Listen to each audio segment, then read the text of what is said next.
स्वागत है AP news Delhi में। हमारे चैनल को देखने से पहले सब्सक्राइब करें, बेल आइकॉन दबाएं। आज हम बात करेंगे लोनी की। लोनी में वित्त मंत्री सुरेश खन्ना, जो कि नंद किशोर गुर्जर के सुपुत्र की सगाई समारोह में आए, उनका वहां भव्य स्वागत हुआ और उनसे बात की तो उन्होंने किसान आंदोलन के बारे में बताया। देखते हैं हमारे संवाददाता नसीम की एक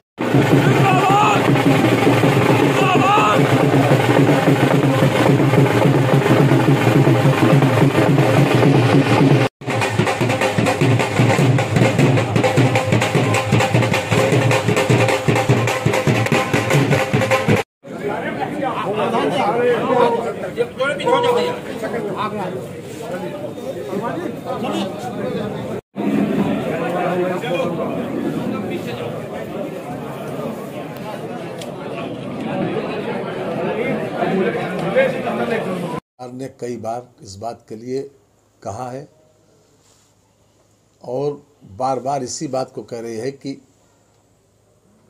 ठहरा हुआ पानी गंदगी फैलाता है, बीमारी पैदा करता है, और चलता हुआ पानी जो है वो बिजली पैदा करता है। जो भी स्थिति खेती से संबंधित अभी हमारे सामने आई है, उसमें हमेशा इनोवेशंस की गुंजाइश रही। हमेशा अगर हम नए तकनीक से, नए तरीके से खेती को बढ़ावा नहीं देंगे तो जो स्थिति आई है जहाँ तक पैदावार की, फिर हम किसान की आय को दोगुना नहीं कर सकते। लक्ष्य यह है कि किसान की आय को दोगुना करें। उसके लिए जो लोग आज आंदोलन कर रहे हैं, ये स्वयं अपने भाषणों में जब ये सत्ता में थे, स्वयं इस बात को कह चुके हैं कि किसानों के लिए ओपन मार्केट होनी चाहिए। श्रीमान मनमोहन सिंह, श्रीमान शरद पवार जी जो कृषि मंत्री थे, आप कांग्रेस का घोषणा पत्र उठा के देख लीजिए। कांग्रेस के घोषणा पत्र में कृषि चैप्टर है 2019 के लोकसभा के चुनाव से पहले। उस कृषि चैप्टर का 11वां पैराग्राफ अभी इंटरनेट से निकाल के देख लीजिए। उसमें स्पष्ट रूप से कहा गया है जिस बात के लिए कानून मोदी जी लाए, इन सब बातों की वकालत की गई। लेकिन आज चूँकि उसी पर वो राजनीति कर रहे हैं, अब वो यू टर्न लेंगे, इस तरीके से उनकी जबान बदल जाएगी, ये किसको उम्मीद थी। आप उस वक्त की इनको देख लीजिए, शरद पवार जी का बयान, श्रीमान मनमोहन सिंह का बयान।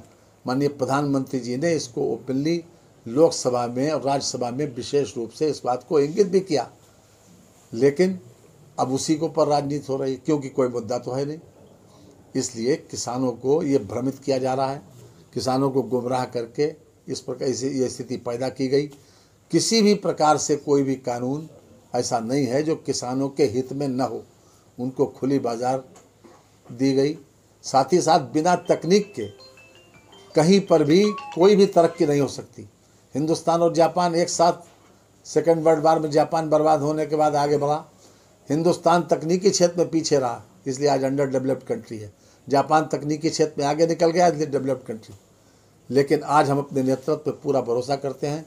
तकनीक के माध्यम से जो भी हमने कारपोरेट फार्मिंग का जो दूसरा कानून बनाया है, उससे किसानों की ओवरऑल स्थिति को बेहतर बनाया जा सकता है। और किसी की 1 इंच ज़मीन जा नहीं रही, ज़मीन के बारे में कोई समझौता भी नहीं, उसमें केवल फसल से समझौता होगा। और उसमें किसान को यह अधिकार दिया गया है कि वो जब चाहे उस समझौते से बाहर भी निकल सकता है। तो जितनी भी ऐसी लैंड पड़ी है पूरे हिंदुस्तान में, पूरे उत्तर प्रदेश में, जो कभी जुती नहीं, जो बंजर करके जो जानी जाती है, उस बंजर ज़मीन को भी जुत जाएगी अगर ये कारपोरेट फार्मिंग बड़े पैमाने पर लागू हो गई तो। निश्चित उससे कुल मिलाकर जो किसानों की स्थिति है वो बेहतर होगी। आज हम 1.5 गुना की बात कर रहे हैं, कल हमने 2 गुना का नारा दिया है कि किसानों की आमदनी 2022 तक दूनी करेंगे।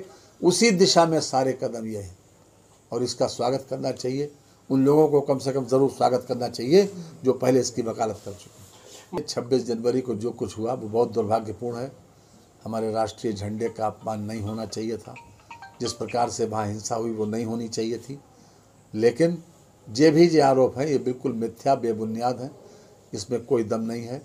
इसके लिए हमने दिखवा लिया।